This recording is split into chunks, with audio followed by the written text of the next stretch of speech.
Buen día, ¿cómo están? ¿Cómo les va?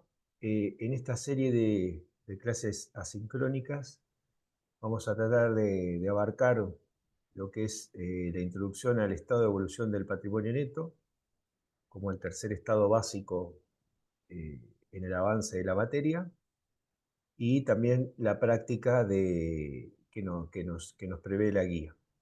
Eh, Siempre basada esta introducción teórica en la norma técnica vigente, la RT54, que, bueno, en esta parte compete al capítulo 6, que es la presentación de los estados contables básicos, del párrafo 643 a 648, tienen específicamente el estado de evolución del patrimonio neto, pero también, al mismo tiempo, tenemos que ver en el capítulo 4 que hay definiciones acerca del pasivo y del patrimonio neto, particularmente del párrafo 502 al 519, hace referencias a la composición y a la definición del patrimonio.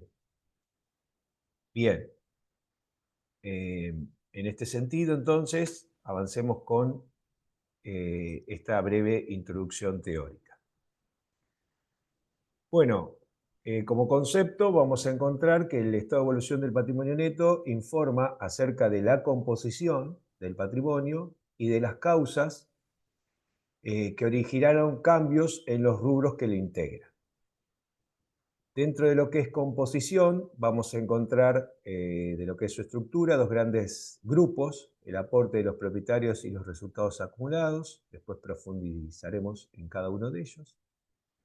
Dentro de lo que son las causas, vamos a ver que hay dos tipos de causas: aquellas que varían su cuantía, a las que llamamos cuantitativas o modificativas, y aquellas en que hay como una especie de cambio en la composición, pero no en el total, y a estas variaciones las vamos a llamar cualitativas o permutativas.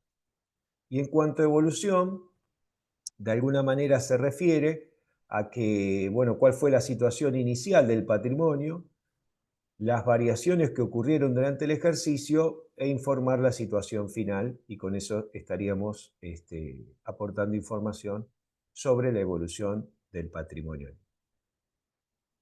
Este es el modelo que prevé el informe 27 del Consejo Elaborador de Normas, que prácticamente no cambia en nada. Después me voy a referir a qué sí cambia con respecto a lo que era la RT9 y el modelo de la RT9.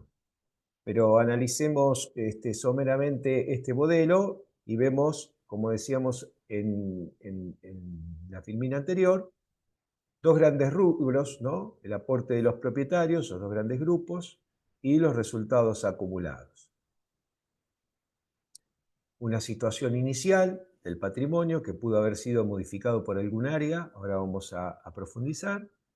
Las variaciones ocurridas en el ejercicio, que pueden ser cuantitativas o cualitativas, y el saldo al cierre.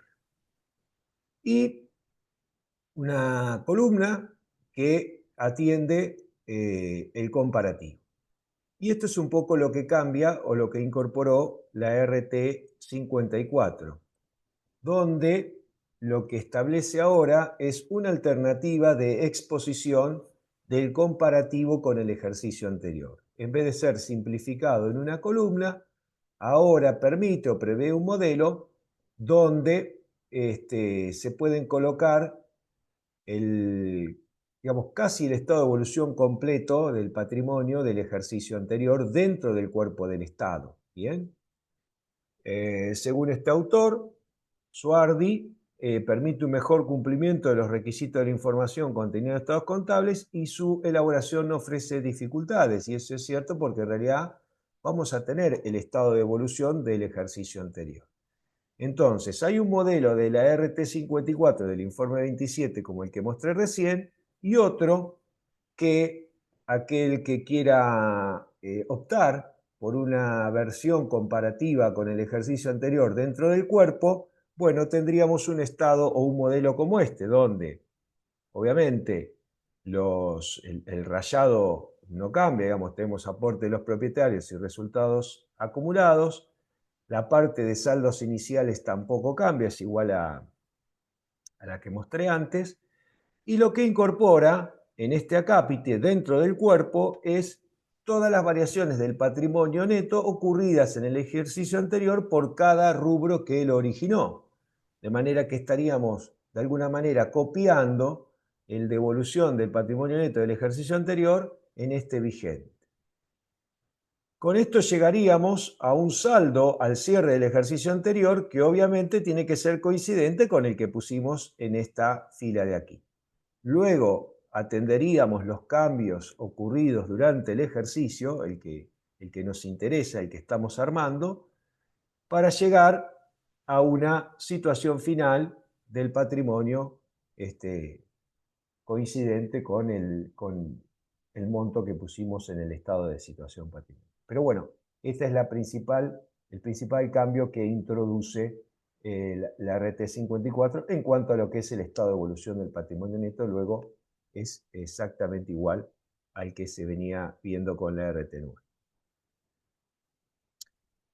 Bien, vamos a atender primero el grupo de estos dos grandes grupos, el aporte de los propietarios. Está muy bueno aclarar en esta situación dos momentos básicos que a veces suelen confundir.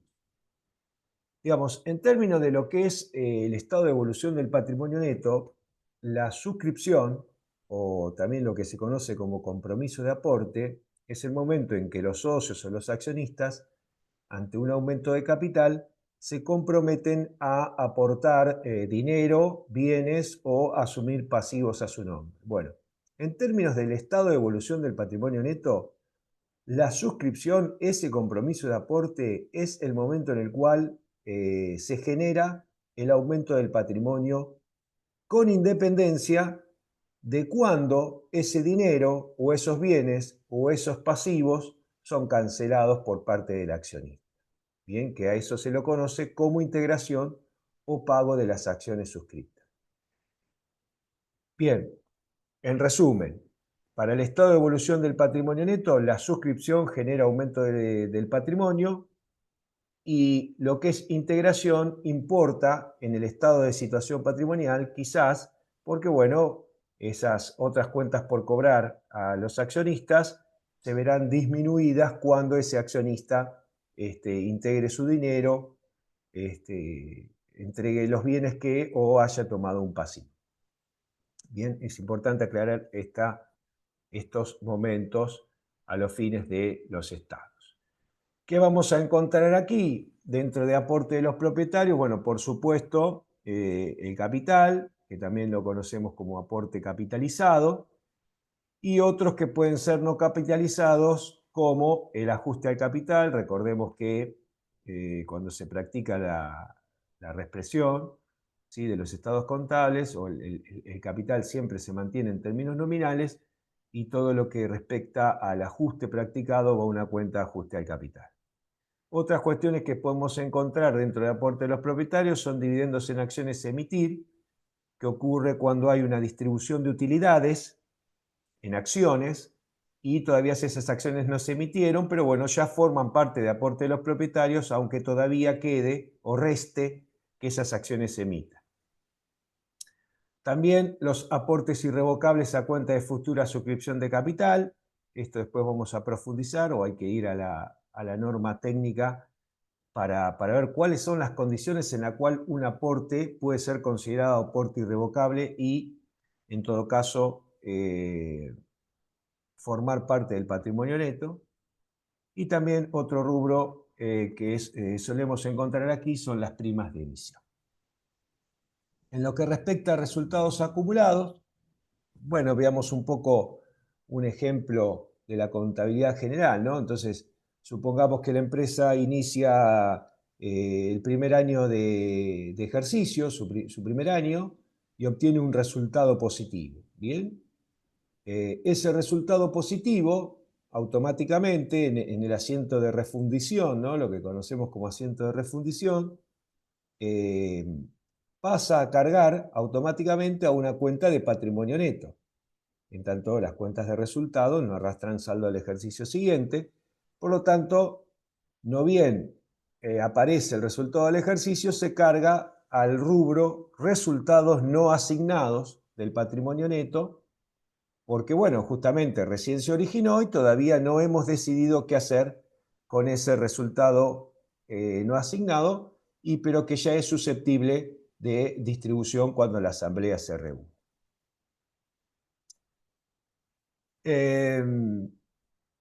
Ahora llega el momento de la asamblea y bueno, y existen normas o contratos sociales que obligan a reservar parte de esos resultados no asignados, ¿bien?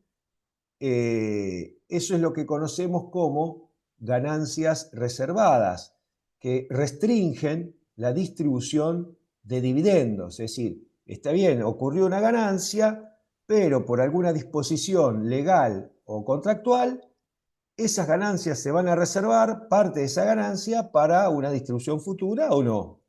Veremos. Como decía, esa ganancia puede ser obligatoria, como es la reserva legal, donde la Ley General de Sociedades nos obliga a que se mantenga un 5% de la ganancia líquida y realizada como reserva legal.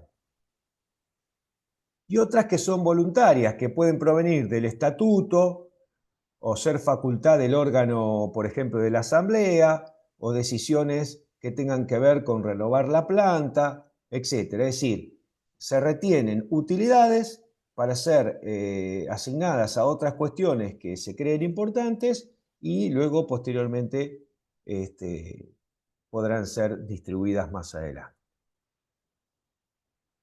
Después vamos a tener dentro de los resultados acumulados también resultados diferidos, que en realidad son resultados que han ocurrido, pero que no pueden apropiarse al resultado del ejercicio, al menos en este año. Y los ejemplos típicos de estos resultados diferidos que vamos a encontrar son aquellos saldos por revalúos técnicos, ¿se acuerdan esas remediciones de activo que han podido generar valores por encima del valor contable? Y las diferencias de conversión. ¿Qué son diferencias de conversión? Bueno, cuando en un grupo económico participan empresas que están radicadas en países en el exterior y que presentan estados contables en otra moneda y que al convertirlo pueden generar diferencias de conversión y esas diferencias de conversión van a ser tratadas según la norma como resultados diferidos. Y un último capítulo son los resultados no asignados, que son un remanente de sucesivos resultados que todavía no se les ha dado asignación, como así también el resultado del ejercicio que se generaba en ese momento y que era cargado a resultados no asignados. Así que con esto damos tratamiento a los dos grandes grupos que son aporte de los propietarios y resultados acumulados. Vamos a atender las variaciones. Habíamos dicho que encontrábamos aquellas que modificaban la cuantía del patrimonio, es decir, lo aumentan o lo disminuyen, y ejemplo de estas variaciones son aporte de los propietarios, bien, el retiro de los propietarios cuando hay distribución de dividendos en efectivo o en especie, se retira del patrimonio y por lo tanto lo disminuye. El resultado del ejercicio, que si es positivo lo aumenta y si es una pérdida lo disminuye. También la consecución o la integración de un aporte irrevocable a cuenta de futura suscripción son los principales ejemplos de variaciones cuantitativas del patrimonio. Y también vimos que puede haber variaciones que modifican su composición, pero no su cantidad. O sea, rotan dentro de los rubros, van de un rubro, disminuye en uno y aumenta en otro de este cuadro de evolución del patrimonio neto. Los ejemplos típicos son asignar de los resultados no asignados a otro rubro dentro del patrimonio neto. Por ejemplo, constitución o aumento de reservas, distribución de dividendos en acciones, también la emisión de esas acciones pendientes que habíamos dicho hoy al inicio, la emisión de acciones vinculadas con aportes irrevocables, es decir, el aporte irrevocable a futura suscripción de acciones, cuando esas acciones se emiten, bueno, pasan a ser capital y disminuye aporte irrevocable, también es cualitativo. y, por ejemplo, el aumento de resultados no asignados por la desafectación de reservas. Estos son ejemplos de variaciones que cambian la composición, pero no la cuantía. Y el último punto al que me quiero referir en esta introducción teórica tiene que ver con el ajuste a la información de ejercicios anteriores, lo que hoy conocemos como ARIA, ajuste de resultados de ejercicios anteriores, que tienen origen en ganancias o pérdidas que se reconocen contablemente en periodos diferentes a los que se devengaron. Es decir, previamente ocurrió un devengamiento y no lo detectamos porque, bueno, porque se omitió o porque hubo un error que se detectó en otro ejercicio.